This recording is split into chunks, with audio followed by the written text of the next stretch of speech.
면접 때 어떻게 나왔는지, 면접 예상 질문, 그리고 또 수업 시간을 할 때 수업 시간을 함에 있어서 중요한 것들, 그다음에 기간제 구하는 방법 같은 거를 말씀드리도록 하겠습니다. 이렇게 좀 마무리 멘트를 준비해봤습니다. 그래서 이런 것도 좀 강렬하게 인상을 남기는 데 도움이 되니까 그런 것도 미리 계획해 가시면 좋을 것 같습니다.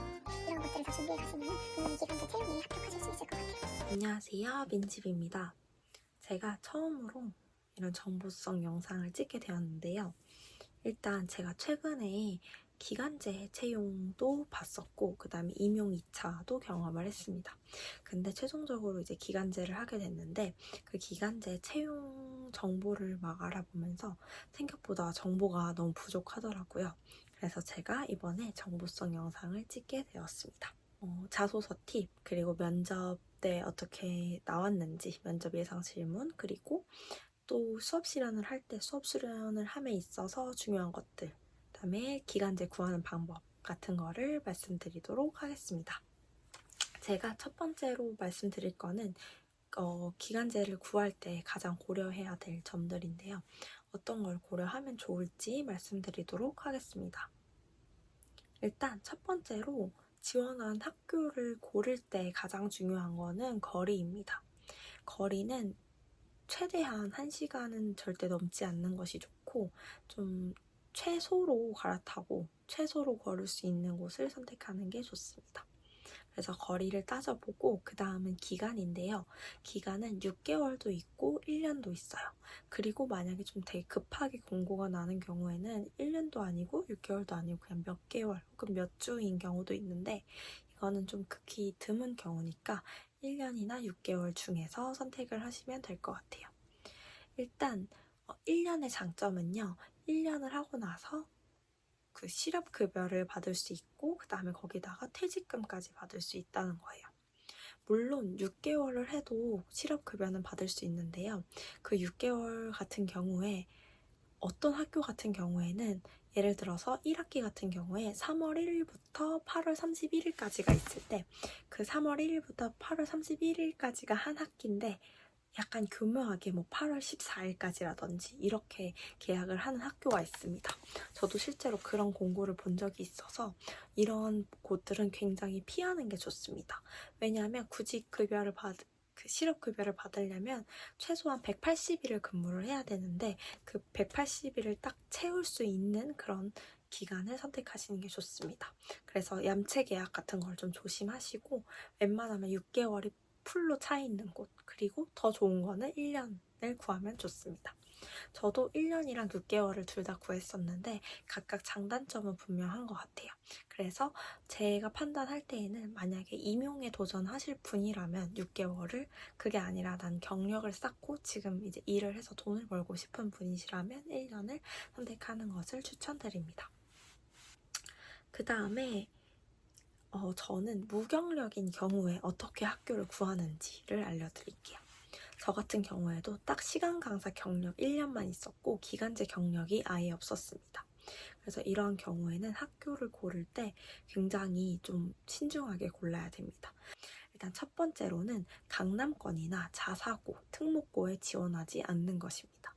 그런 학교 같은 경우에는 기준이 굉장히 높기 때문에 그러한 학교에 지원을 한다면 웬만하면 경력 순으로 채용할 확률이 높습니다. 그래서 경력이 없는 분들은 이러한 제가 방금 말씀드린 곳을 피해 주시면 되고, 두 번째로 조금 상대적으로 특성화고라던가 남고 같은 경우에 경쟁률이 다른 데보다 조금이라도 낮다고 들었습니다. 그래서 그러한 곳들에 지원을 하면은 조금 더 승산이 있지 않을까 생각이 듭니다. 세 번째로는 외곽 지역에 지원을 하는 거예요. 비인기 지역이나 아니면 외곽 지역이라고 생각되는 곳에 지원을 하면은 또 승산이 있을 것 같아요. 마지막으로 제가 정말 꿀팁이라고 생각하는 건데, 이거는 시기를 잘 봐야 하는데요. 1학기에 지원을 한다면 2월 말 정도에 공고가 갑자기 뜨는 경우가 굉장히 많습니다.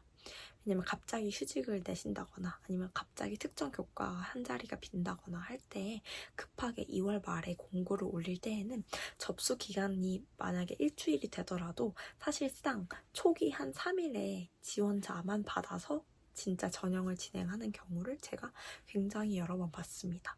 그래서 만약에 내가 좀 경력이 부족하다라고 한다면 그 접수 기간에 최대한 빨리 지원해서 경쟁률이 낮을 때 들어간다면 확실히 합격할 확률이 높습니다. 저도 시간 강사 구할 때 그렇게 구했던 경험이 있어요. 이제 1차 꿀팁을 말씀드리도록 하겠습니다. 이 1차 전형 같은 경우에는 대부분 서류 전형인데 여기서 제가 팁을 드릴 수 있는 건 자소서밖에 없는데요. 자소서 같은 경우에 이제 지원 동기를 대부분 가장 중점적으로 보시는 것 같아요. 그래서 이 지원 동기를 쓸 때에 무조건 그 학교의 건학 이념이나 교육 목표를 꼭 녹여서 쓰시고 다른 분들이 많이 놓치시는 것 중에 하나가 특색 사업이에요. 그 학교에서 하고 있는 특색 사업이 있는지를 알아보시면 좋습니다. 그 다음에 서류에다가 교육적인 경험을 녹여 쓰셔야 합니다. 근데 이게 내가 경력이 없다고 해서 안 쓰시면 안 되고요. 뭐 과외라든지 학원 강사 경험 아니면은 하물며 교육봉사 경력이라도 작성을 하시는 게 좋습니다. 그 다음으로 이제 수업 실현에 대한 꿀팁을 드릴게요. 일단 수업 실현 같은 경우에 제가 총 2가지 유형을 경험을 했습니다. 첫 번째는 미리 수업 실현 범위 단원을 알려주는 경우, 두 번째는 알려주지 않고 당일날 가서 즉석해서 공개를 하는 경우입니다. 일단 첫 번째로 사전에 1차 합격했을 때 연락을 통해서 어떤 단원을 실현해야 될지를 알려주십니다. 그러면 그거에 대한 짧게 15분 정도의 강의를 준비해 와라 라고 말씀을 하시는데요. 그때 이제 교과서 분석을 하고 이제 판서를 어떻게 할지 정도, 그 다음에 수업 순서 같은 거를 기획해서 가시면 됩니다. 어떤 곳 같은 경우에는 그런 수업 실현에 있어서 구상안을 적으라는 곳도 있는데 저는 그렇진 않았어서 그냥 제가 임의대로 준비를 해갔습니다. 이때 PPT를 만들어 가시는 분들도 계시고 판서를 하는 분들도 계시는데 저는 그냥 판서 계획만 해갔습니다. 그 다음에 정말 부끄럽겠지만 학생들과 상호작용을 진짜 많이 넣어야 됩니다.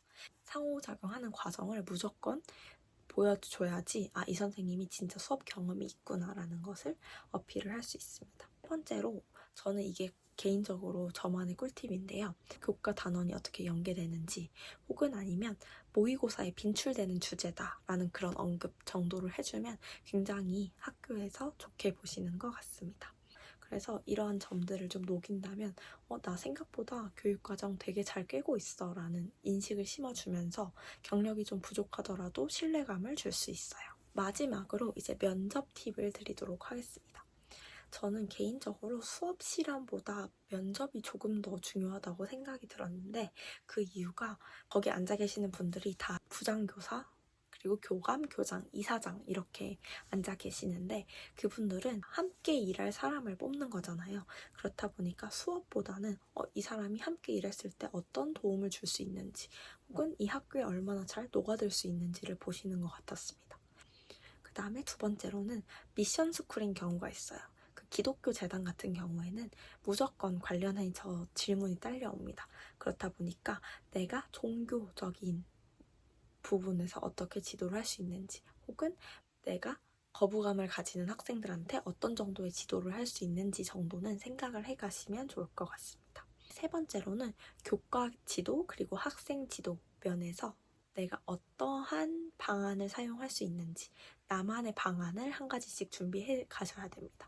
이거는 거의 필수 질문이기 때문에 난 교과 지도할 때 어떤 거 그 다음에 학급 지도할 때 어떤 거를 하겠다라는 거는 반드시 준비를 해가시면 좋겠습니다. 마지막인데요. 마지막으로 항상 나가기 전에 마지막으로 하고 싶은 말 있으세요? 라는 질문을 받게 되는데 이때 무조건 대답을 하셔야 될 것 같습니다. 저는 사실 할 말이 따로 없어서 오히려 역으로 질문을 드렸는데요. 이 채용에 합격이 되면 제가 담임 교사를 맡게 되는지 혹은 동아리를 담당하게 되는지 이런 것들을 필수적으로 한 번씩 여쭤봤고 이러한 부분들은 오히려 더 관심이라고 보여져서 나쁘지 않은 것 같습니다. 그래서 마지막 한마디도 꼭 준비해 가시면 좋겠습니다. 제가 지금까지 여러 가지를 말씀드렸는데 이런 것들을 다 준비해 가시면은 분명히 기간제 채용에 합격하실 수 있을 것 같아요. 질문이 있으시면 댓글을 남겨주시면 감사하겠습니다. 네, 오늘 영상은 여기까지입니다. 감사합니다.